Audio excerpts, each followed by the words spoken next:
This is Daniela Camboni for Kitco News, and thank you for joining us after the FOMC, where the Fed has announced it will cut its bond buying program by $10 billion a month to $65 billion. Joining me to discuss the impact it could have on gold is Axel Merk. Axel, thanks for being on the line with us.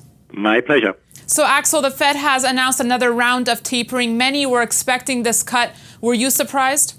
No, it would have been amazing had they changed course. They've worked so hard to say that we're not pre-committed. At the same time, if they were not doing 10, it would truly need to be extraordinary for them to change their mind. Axel, as we're speaking, we're seeing a little change for gold here. Many would argue, though, this would be bad news. No, the reason why it's not bad news is because the Federal Reserve has positioned itself that they say we will not be raising rates for a long period of time. This tapering is not tightening. They have promised to be behind the curve in raising rates. And also we cannot afford positive real interest rates. If we had positive real interest rates for an extended period, how can we finance government debt?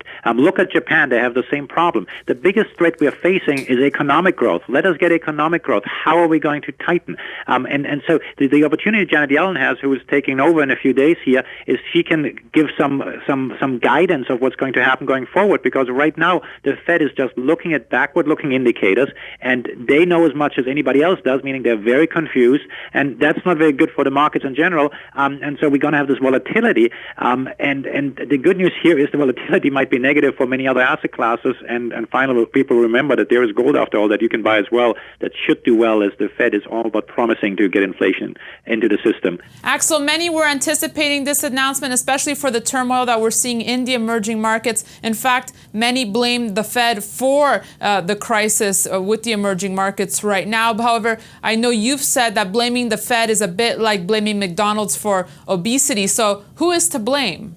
Well, a couple of things. Clearly, the Fed contributes to what's happening there, but you got to put up with what the Fed is doing. Just as investors can buy gold because they can't really change what the Fed is doing. Conversely, emerging markets need to get their act together. The countries that are suffering are the ones that did not take advantage of the good times to get ready for the bad times.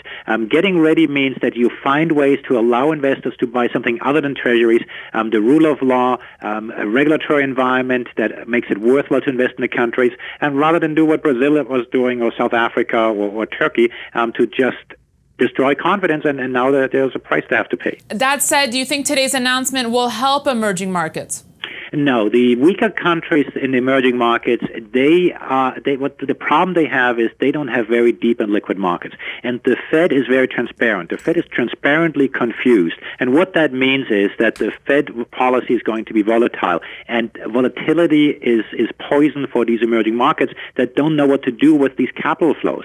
And so it's going to be volatile in those weaker emerging countries, specifically Brazil, South Africa, Turkey, those sort of countries. The more advanced countries, including China, I think they'll be reasonably fine. The fact that tapering is happening, by the way, is not tightening. We continue to print money. And by the way, the Fed has all but promised to be behind the curve in raising rates. And that's why gold, for example, continues to do well in this environment. And the naysayers have pretty much been shaken off. Axel, thank you so much. And thank you for joining us on such short notice. Thank you. My pleasure. And thanks for watching this special edition of Kitco News. You can email us at newsfeedback@kitco.com. Happy trading.